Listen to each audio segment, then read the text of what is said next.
stay at home bukan berarti terus di rumah kita nggak ngapa-ngapain. Hidup kita tidak boleh tidak produktif. Semuanya kompak, bersatu, gotong royong gini, tapi pemerintahnya juga lebay gitu ya, nggak akan menyelesaikan.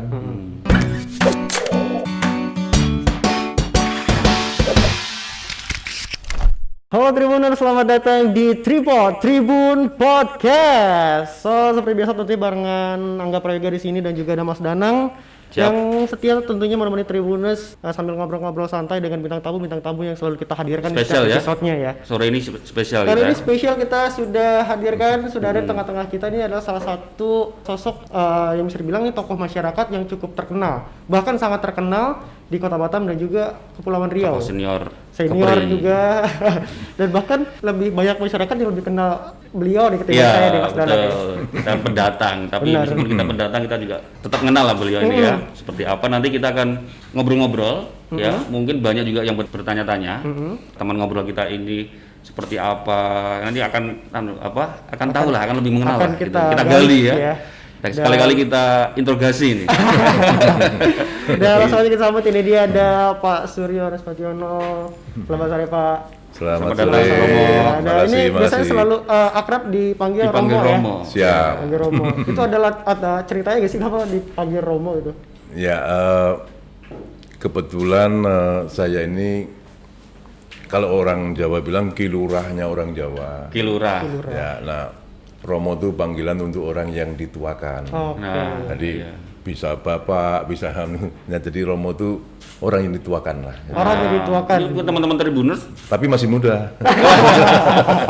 Iya, mungkin banyak bertanya kan, kenapa Romo? Kan karena ada yang identik istilah Romo itu kan pemimpin agama Katolik kalau ada di beberapa komunitas. Oh, pastor. Ya, pastor gitu kan ya. Tadi teman-teman kita pun ada yang nanya, Mas kok bisa dipanggil Romo gitu. Nah, dia kan jawabannya itu kan, jadi ya panggilan orang tua seperti ayah, bapak. Orang yang gitu dituakan ya, Ya, kalau yang dalam dituakan. adat Jawa ya. Betul. Sekarang terjawab pertanyaannya yang selama ini nggak tahu kenapa dipanggilnya Romo. Itu dia jawabannya. Ya. Kamu bisa kalau udah tua boleh. Boleh, tapi kan saya bukan dari Jawa, boleh ya? Nah gimana Romo? Kalau bukan orang Jawa nggak boleh Romo? Boleh aja. Boleh Boleh aja. Karena saya dari Sunda panggilnya Abah kali nanti udah tua. Iya. Nah, di Romo ini kegiatan lagi sibuk ngapain aja nih Romo selama pandemi ini? Ya, selama COVID ini tentu bagaimanapun juga kegiatan kita menjadi terbatas. Jadi terbatas karena ada protokol kesehatan yang harus kita ikuti. Nah, tapi tentu banyak slogan-slogan stay at home gitu ya. Betul. Nah, stay at home bukan berarti terus di rumah kita nggak ngapa-ngapain. Hidup kita tidak boleh tidak produktif.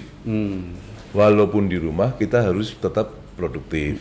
Nah, kalau kegiatan-kegiatan tentu kegiatan yang berkaitan dengan pekerjaan-pekerjaan saya sebagai seorang advokat pengacara.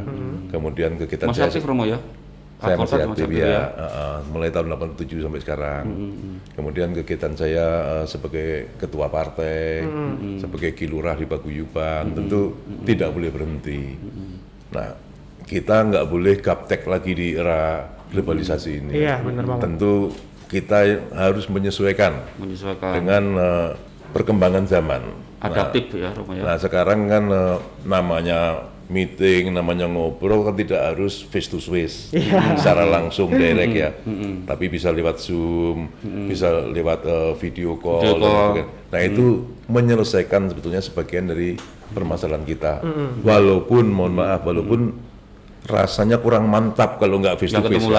Nah, tapi kan apa mau dikatakan. Nah, jadi bagaimana juga protokol kesehatan harus kita ikuti, tapi aktivitas kita tidak boleh berhenti. Enggak, tema kita hari ini apa nih? Tema kita ini kita ada, lagi. Nah, tema kita ini kita akan ngebahas yang namanya menjaga spirit Pancasila di era pandemi. Nah. Tadi Romo udah ngobrol sedikit apa yang udah beliau lakukan selama pandemi dan apa yang harus mesti kita lakukan buat teman-teman juga Tribuners sampai selama era pandemi apa yang dilakukan. Karena juga kita ini masih dalam rangka Hari Pancasila juga kemarin ya, kita sempat merayakan di tanggal 1 kemarin ya. Betul. Tanggal 1 kemarin. Kita Jadi akan masih gali suasananya nih. Iya. Jadi kita bagaimana sih cara kita menjaga spiritnya ini nih, menjaga spirit Pancasila dan di era pandemi seperti ini nih. Karena ini kan baru. Kenapa mesti Pancasila? Apa hubungannya Pancasila dengan pandemi gitu kan? Nah, nanti kita langsung bakal kita bahas ya. ngobrol dengan Romo ya. Oke. Romo, kalau boleh tanya Romo. Siap. Ini kan sekarang beragam sikap warga negara atau golongan tentu sudah hadir di Indonesia sebagai bukti bangsa ini hidup dan tidak mati dalam kemajemukan. Bagaimana Romo melihat wajah keindonesiaan saat ini, khususnya di masyarakat di Kepri? Ya. Kepri ini Romo. Ya, mungkin saya agak mundur sedikit ya. Boleh. Agak mundur sedikit. Sekarang ini adalah baru beberapa hari lalu, ya.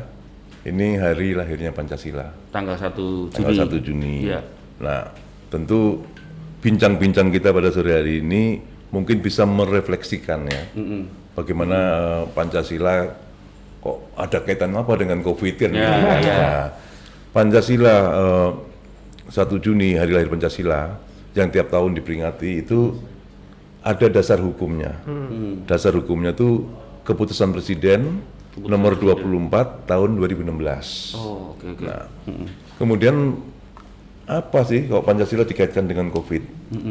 Kita melihat 5 sila dalam Pancasila itu kalau disarikan intinya satu, gotong royong. Oh, Ya. disarikan? Intinya itu satu, intinya gotong royong. Saling rangkul ya. Nah, Pancasila sebagai dasar negara, sebagai way of life, pandangan hidup kita, sebagai filosofi Grundslah, jadi dasar-dasar filosofis kehidupan kita. Tadi saya sampaikan bahwa Bung Karno itu bisa meringkas Pancasila itu, intisarinya adalah gotong royong. Nah, kalau gotong royong kita kaitkan dengan wabah atau pandemi COVID ini, tentu dalam COVID, menghadapi wabah COVID ini, kalau kita egois, yang muncul adalah ego sektoral kita. Kita egois, Mikirin kita diri meninggalkan nilai-nilai luhur budaya bangsa kita. Budaya bangsa kita dimanapun juga, apapun sukunya, apapun agamanya, itu terbiasa dengan gotong royong. Iya. Event apapun juga, pesta kita gotong royong, gotong royong. ya kan? Ada duka kita gotong royong, ada suatu masalah kita gotong royong, mau bangun balai RW kita gotong royong, mau bangun balai warga kita gotong royong. Nah, ini ada wabah yang namanya Corona ini, COVID-19 ini, tidak bisa dan tidak mungkin hanya diselesaikan oleh pemerintah saja. Sendiri-sendiri, Ya. sektoral Ya. saja. Jangan hanya membebankan tanggung jawab ini pada pemerintah. Ini tanggung jawab semua pihak. Pemerintahnya bikin aturan, bikin protokol kesehatan, dan lain sebagainya. Kalau yang melaksanakan sama sekali tidak disiplin, itu juga nggak ada gunanya. Sama Iya. juga bohong ya. Nah, tapi kalau masyarakatnya semuanya kompak bersatu gotong royong gini, tapi pemerintahnya juga lebay gitu ya, itu juga nggak akan menyelesaikan.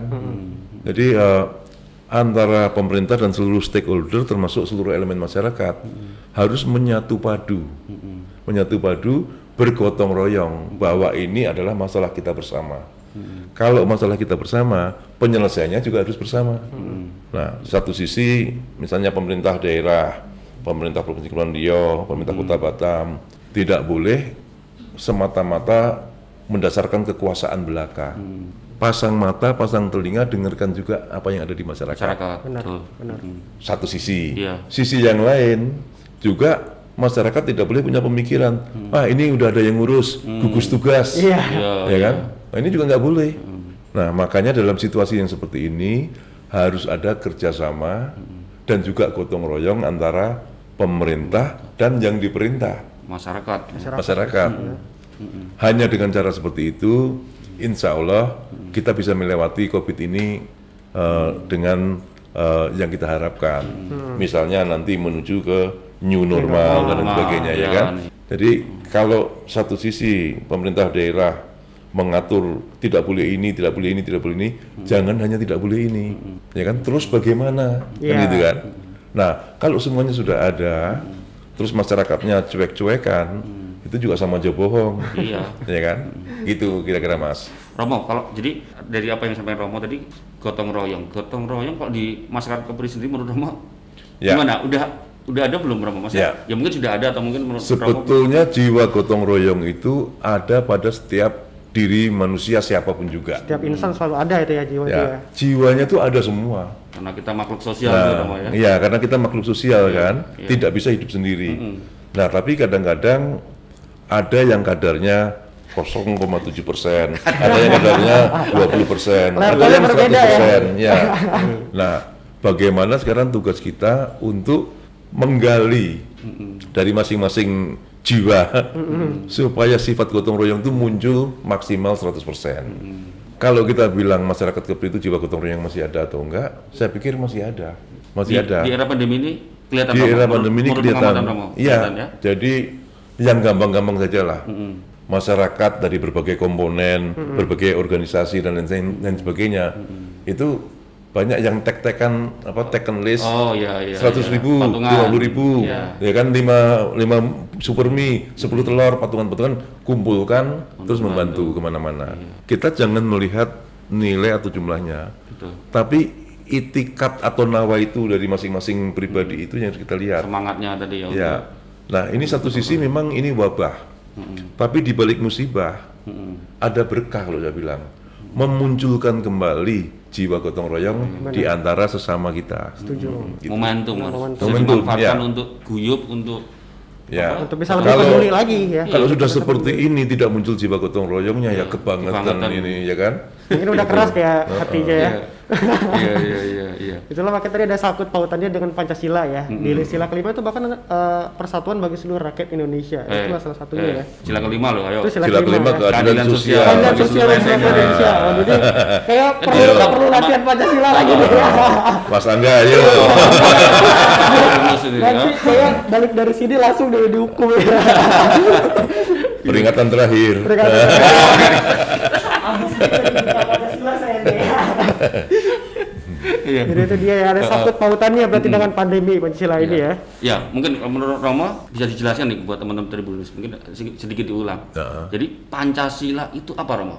Ya, Pancasila itu adalah sebagai dasar negara kita satu. negara, yang betul. pertama. Nah, sebagai pandangan hidup dari bangsa Indonesia. Itu kalau istilah kerennya tuh ya way of life, ya kan? Way of Pandangan life. hidup bangsa, Pandangan hidup bangsa. ya kan? Arahan untuk kemana bangsa ini mau dibawa, ya kan? Terus sebagai dasar filosofi kita. Kalau orang hukum tahu tuh filosofi Grundslag gitu ya. Nah, jadi setiap gerak kita, langkah kita, dan perilaku kita itu dasarnya adalah Pancasila. Jadi ada semuanya itu di Pancasila. Nah, Pancasila itu sendiri orang sering tidak tahu, ya kan? Nah, Bung Karno itu bukan yang menciptakan Pancasila, Nah, iya iya. tapi Bung Karno adalah yang menggali Pancasila dari bumi Nusantara ini. Itu tadi saya mau nanya itu, Romo. Apa Iya. kan selama ini kan Selalu dikaitkan apa ya? hubungannya ya? Apa hubungannya Pancasila dengan Soekarno nih, Ya, Romo tadi? ya jadi Bung Karno itu bukan pencipta Pancasila, Pencipta bukan. Pancasila. Pancasila itu sudah ada di bumi Indonesia, di bumi Nusantara, oleh Bung Karno digali. Digali, kemudian pada waktu sidang BPU PKI, Badan Penyelidik Usaha Persiapan Kemerdekaan Indonesia, tanggal 29 Mei sampai dengan tanggal 1 Juni tahun 45. Yang mimpin sidang itu Dr. KRT Rajiman. Beberapa pembicara berbicara. Bung Karno pada tanggal 1 Juni, kesempatan terakhir beliau bicara. Bung Karno memperkenalkan bahwa saya bukan pencipta Pancasila, tapi Pancasila beliau sendiri saya kan gali yang sedalam-dalamnya dari bumi Indonesia ini. Ini dari tempat kita sendiri. Ini loh ada yang namanya Pancasila, gitu kan. Nah, makanya lah hari lahir Pancasila itu 1 Juni. Oke. Tapi de jure, ya kan, de jure 18 Agustus tahun 45 pada waktu di pembukaan Undang-Undang Dasar 45 iya. oleh bukan BPU PKI lagi tapi PPKI, Panitia Persiapan Kemerdekaan Indonesia. Nah, tapi hari lahirnya 1 Juni pada waktu Bung Karno menyampaikan dalam sidang BPU PKI tadi.